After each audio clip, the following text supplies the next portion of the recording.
سيدي يا حبيب الله. اللہ رب العالمین جل جلالہ وعم نوالہ کا فضل و کرم اور اس کا احسان ہے کہ ہم اور آپ اللہ کے گھر میں اللہ تبارک و تعالیٰ کے حکم کے مطابق سر بسجود ہونے کے لیے اللہ کے گھر میں حاضر ہیں۔ اللہ تبارک و تعالیٰ مجھ گناہگار و سیاہکار کی، آپ کی، ہماری سب کی اس حاضری کو قبول فرمائے۔ جو کچھ کے بیان کیا جائے اس کو شرف قبولیت عطا فرما کر مجھ گناہگار و سیاہکار کے لیے، ہم سب کے لیے کفارہ سیئات بنائے۔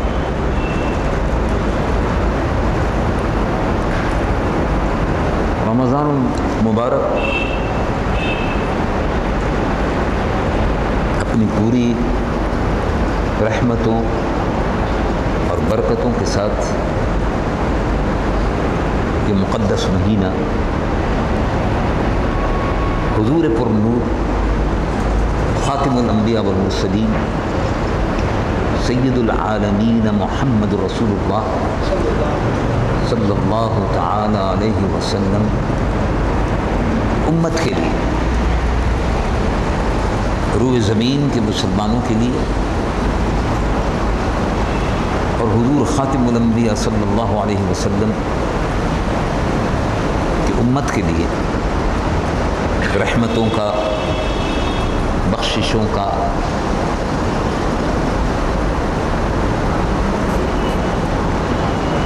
اللہ تبارک و تعالیٰ کی جانب سے انعام، اکرام، امت محمدیہ کا جو اکرام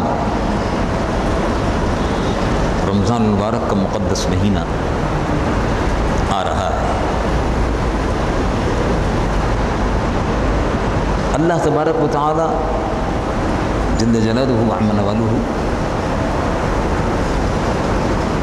کا یہ انعام ہے، اور خوش نصیب ہیں وہ لوگ جو آنے والے رمضان المبارک میں اللہ رب العالمین کی رحمتوں اور اس کے انعامات کو اپنی جھولیوں میں، خالی جھولیوں میں انعامات سے بھریں گے، انعامات سے نوازے جائیں گے۔ خوش نصیب ہیں وہ لوگ اس ماہ مبارک میں اللہ رب العالمین کی جو رحمتیں،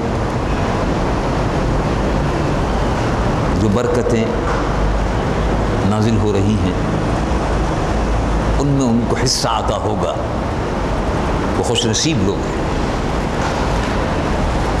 یہ اللہ تبارک و تعالی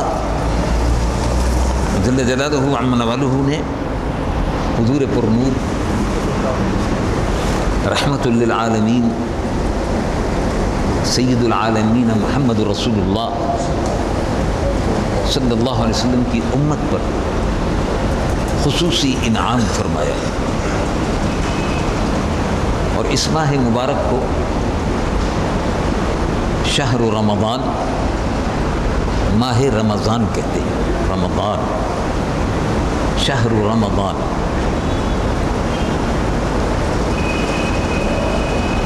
یہ ہر سال حضور پر نور صلی اللہ علیہ وسلم کی امت کے لیے امت کے دروازوں پر رحمتوں کے تقسیم کرنے کے لیے آتا ہے۔ پیاسا کنویں کی تلاش میں جاتا ہے، پیاسا پانی کی تلاش میں جاتا ہے،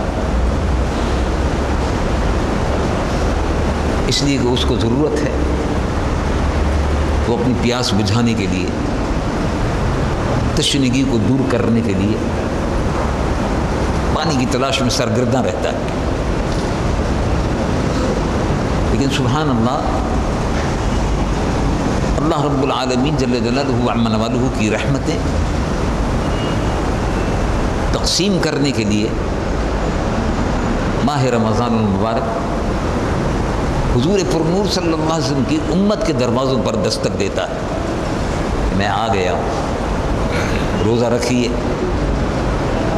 تلاوت قرآن کیجیے، روزے رکھیے، تلاوت قرآن فرمائیے، شب بیداری کیجیے، اللہ تبارک و تعالیٰ اور اس کے پیارے محبوب صلی اللہ علیہ وسلم کے احکام کی تعمیل کیجیے. اور میں رحمتیں دینے کے لیے آ گیا ہوں، رحمتیں لے لیجیے. تو گھر گھر روئے زمین پر کائنات کے ہر حصے میں رمضان شریف کا بابرکت مہینہ رحمتوں کے تقسیم کرنے کے لیے موجود رہتا ہے. بے شمار لوگ، ہمارے بہت سے ساتھی، دوست، احباب، اعزاء اور اقارب پچھلے رمضان میں ہمارے ساتھ تھے، روزے رکھ رہے تھے، تراویح پڑھ رہے تھے، تہجد پڑھ رہے تھے، تلاوت قرآن کر رہے تھے، تلاوت سن رہے تھے، سنا رہے تھے. اس رمضان میں وہ لوگ موجود نہیں. ابھی اللہ ہی بہتر جانتا ہے، اور اللہ تبارک و تعالی گناہگار و سیاہکار کو بھی اور آپ کو بھی، سب کو اس رمضان شریف کی برکتوں سے مالا مال فرمائے اور ہم کو اس میں حصہ عطا فرمائے. اور جو رحمتیں تقسیم ہو رہی ہیں، اللہ تبارک و تعالیٰ ان رحمتوں کے حاصل کرنے کے لیے ہم کو وہ استعداد عطا فرمائے.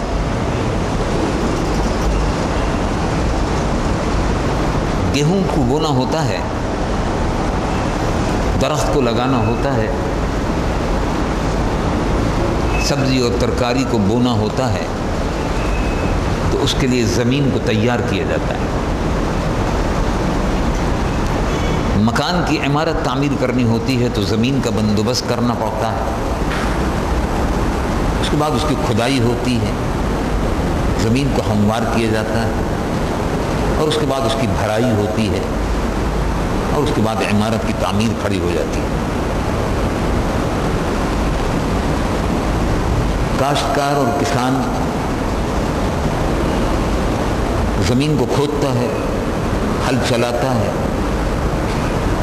اور اس کے بعد دانہ ڈالتا ہے، پانی ڈالتا ہے، اور پھر انتظار میں رہتا ہے کہ بارش ہو جائے. زمین کو تیار کیا اور اس قابل بنایا، دانہ ڈالا، تیار کیا، اور اس قابل بنایا کہ جب باران رحمت کا نزول ہو تو پھر اس کے بعد کھیتی تیار ہو جائے. تو اللہ رب العالمین جل جلالہ و عم نوالہ نے روزے رکھنا اس کا حکم فرمایا. اپنی زمین کو، جسم کو، اس بدن اور روح کو تیار کرنے کا حکم دیا کہ روزے رکھ کر، تلاوت قرآن کر کر، تہجد کی نمازیں پڑھ کر، قرآن شریف پڑھ کر اور سن کر، پھر یہ جسم اس قابل ہو جائے کہ اللہ کی رحمت اس کو اپنی جسم میں ڈھانپ لے، اللہ کی رحمت اس کو ڈھانپ لے، اللہ کی رحمت اس جسم میں سمو جائے، اللہ کے انعام اور بخششوں سے اس جسم کو نوازا جائے. کہ اللہ رب العالمین جل جلالہ و عم نوالہ نے موقع عطا فرمایا کہ رمضان شریف میں اللہ کی رحمتوں کے قابل بنا لو اپنے آپ کو. روزے رکھو، اللہ کی رضا کے لیے بھوکے رہو. اللہ تبارک و تعالیٰ اور اس کے پیارے محبوب صلی اللہ علیہ وسلم کے حکم کے مطابق کھانے پینے سے پرہیز کرو. نفس کی جو خواہشات ہیں ان کو ختم کرو. اپنی چاہت اور اپنی خواہش اس کو ختم کر دو. حضور پر نور سید العالمین مصطفیٰ صلی اللہ علیہ وسلم کی حدیث مبارک ہے، لا یؤمن احدکم حتی یکون ہواہ تابعا لما جئت به او کما قال صلی اللہ علیہ وسلم. لا یؤمن احدکم حتی یکون ہواہ تابعا لما جئت به او کما قال علیہ السلام. ایمان کامل جب ہوتا ہے یکون ہوا ہو کہ ایک آدمی کی خواہش تابعا لما جئت به، وہ خواہش جو ہے وہ ختم ہو جائے، وہ خواہش جو ہے وہ پابند ہو جائے اس بات کی کہ جو کچھ اللہ کے محبوب صلی اللہ علیہ وسلم نے کیا ہے اس پر عمل کرنے لگے. تابعا لما جئت به، جو کچھ میں لے کر آیا ہوں اس کی تابع ہو جائے، یعنی نفس کی خواہشات ختم ہو جائیں، اللہ رب العالمین اور اس کے محبوب صلی اللہ علیہ وسلم کی رضا کا تابع انسان ہو جائے. یہ رمضان المبارک کی پورے مہینے کی مقدس مہینے کی تعلیم و تربیت اللہ رب العالمین نے فرمائی. چنانچہ قرآن مجید و فرقان حمید میں خاص طور پر جو بات کہی گئی، خاص طور پر جو بات کہی گئی، خاص طور پر جو بات فرمائی گئی، خاص طور پر جس بات کا حکم دیا گیا، خاص طور پر جس بات کا حکم دیا گیا اور جس بات پر زور دیا گیا، روزے کا مقصد کیا ہے؟ بھوکے رہو، بھوکا تو آدمی ویسے بھی رہتا ہے. بہت سی مرتبہ آپ کو بھی اور ہم کو بھی اتفاق ہوتا ہے، صبح کو نکلے، ایسی ہنگامی مصروفیت تھی کہ ناشتہ بھی نہیں کیا، نہار وہ ایک دم گھر سے نکل گئے، جانا تھا، اور دن بھر ایسے کام میں مصروف رہے، ادھر سے ادھر بھاگنے میں، دوڑنے میں، کام میں، شام ہو گئی، کچھ کھانے کو نہیں ملا، پیٹ بالکل خالی، تو سارا دن بھوکے رہے، اپنے کام کاج کے لیے بھوکے رہے. یہ بھوکا رہنا ہے. تو روزہ اگر بھوکا رہنے کے لیے ہے تو بھوکا تو آدمی بہت سی مرتبہ رہتا ہی رہتا ہے، اس کا مقصد کچھ اور ہے. روزہ اللہ رب العالمین جل جلالہ منوالہ اس کا ایک خاص مقصد بیان فرماتا ہے، بس کچھ کو سمجھنے کی ضرورت ہے. رمضان شریف کی بابرکت ساعتوں میں اللہ تبارک و تعالیٰ کے حکم کے مطابق کس طرح سے روزہ رکھا جائے اس پر غور فرمائیے کہ قرآن مجید و فرقان حمید روزے کا مقصد کیا بیان فرماتا ہے. بھوکا رہنا تو نہیں ہے، اور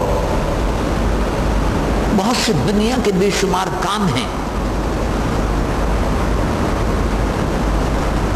ان کو چھوڑنے کا نام بھی روزہ نہیں ہے. روزے کا ایک خاص مقصد ہے، اور وہ مقصد جو ہے وہ سامنے رہنا چاہیے. اگر روزہ رکھنے سے افطاری کے وقت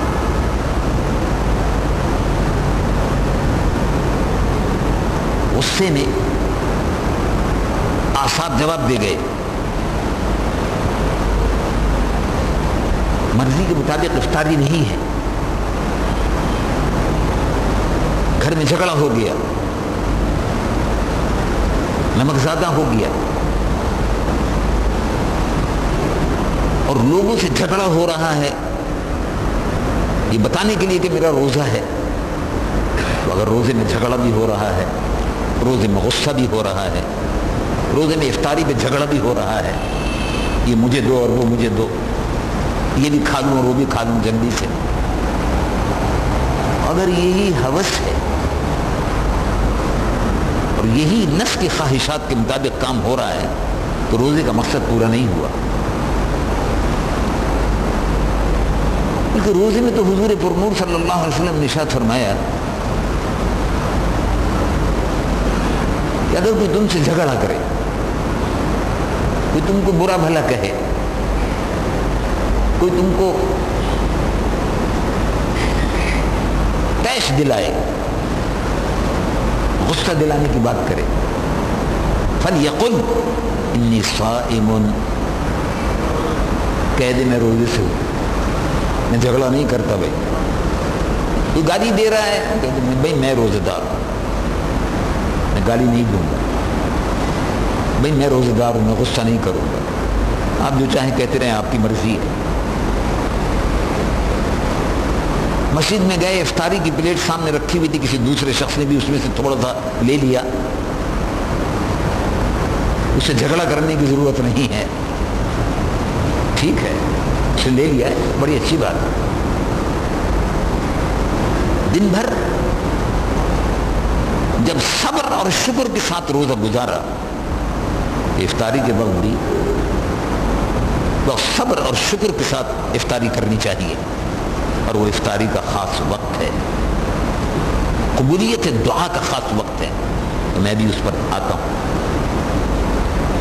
تو مقصد کیا بیان کیا گیا، اور کیا یہ حضور پرنور سید العالمین محمد رسول اللہ صلی اللہ علیہ وسلم کی امت کے لیے مشقت ہے، تکلیف ہے، یا حضور کی امت کے لیے خاص ہے؟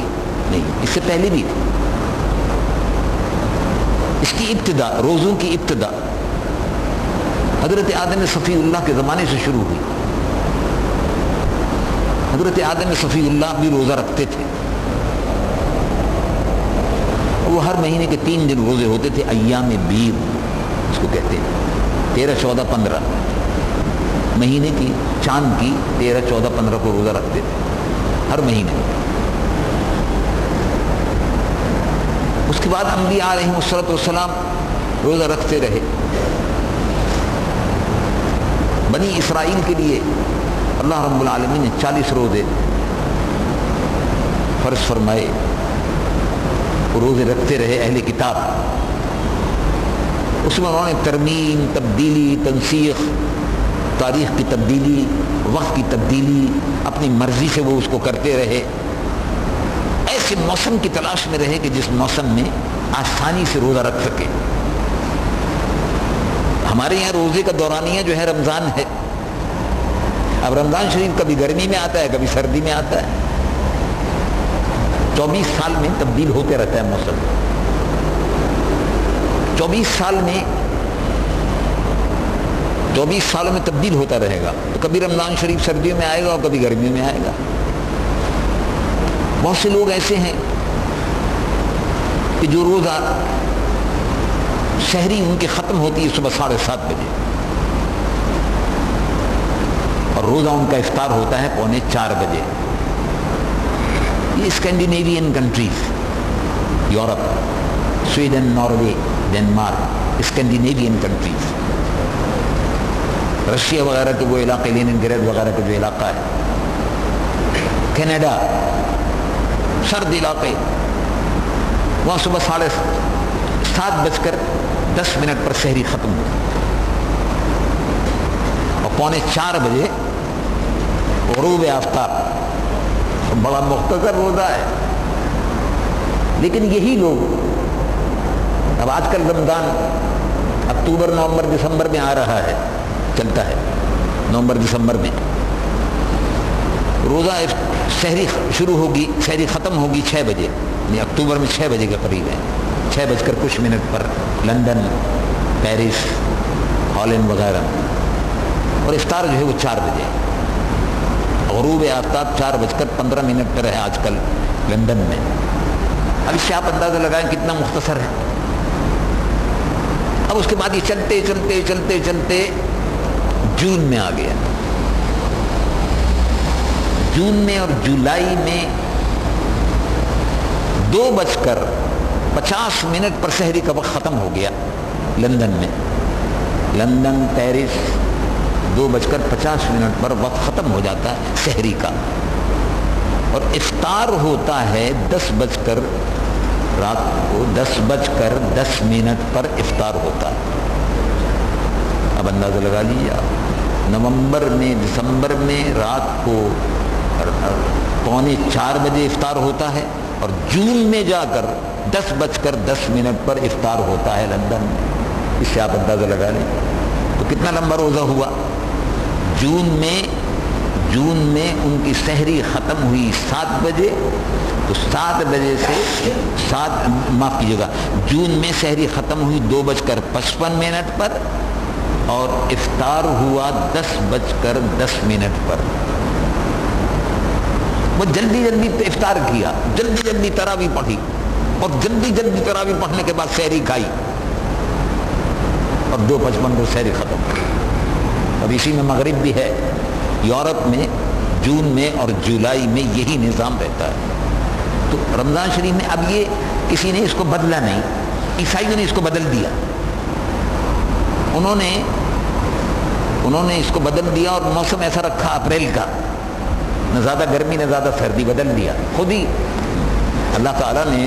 تو ان کے لیے مہینہ مقرر کر دیا تھا، لیکن انہوں نے بدل دیا، اور اس کے بعد پھر ان کی وہ عید آتی ہے جس کو وہ کہتے ہیں ایسٹر، یہ ان کی عید کا دن ہوتا ہے روزوں کے بعد، اور ان کے روزوں میں کھانا پینا بھی چلتا رہتا۔ کھانے پینے سے مراد یہ کہ ہلکا جیسے جوس پی لیا، جیسے سگریٹ کا دم لگا لیا، حقہ پی لیا، پائپ پی لیا، یہ عیسائیوں کا روزہ ہے اور یہودیوں کا۔ ہمارے یہاں روزے میں یہ بات نہیں ہے، یہ فرق ہو گیا، انہوں نے اس میں تبدیلی کر دی کافی۔ تو 40 روزے تھے، امت حضور پر نور صلی اللہ علیہ وسلم پر 30 روزے فرض کیے گئے یا 29، اور اس کو چاند پر منحصر کر دیا۔ صوموا لرؤیتہ، یقول الحبیب صلی اللہ علیہ وسلم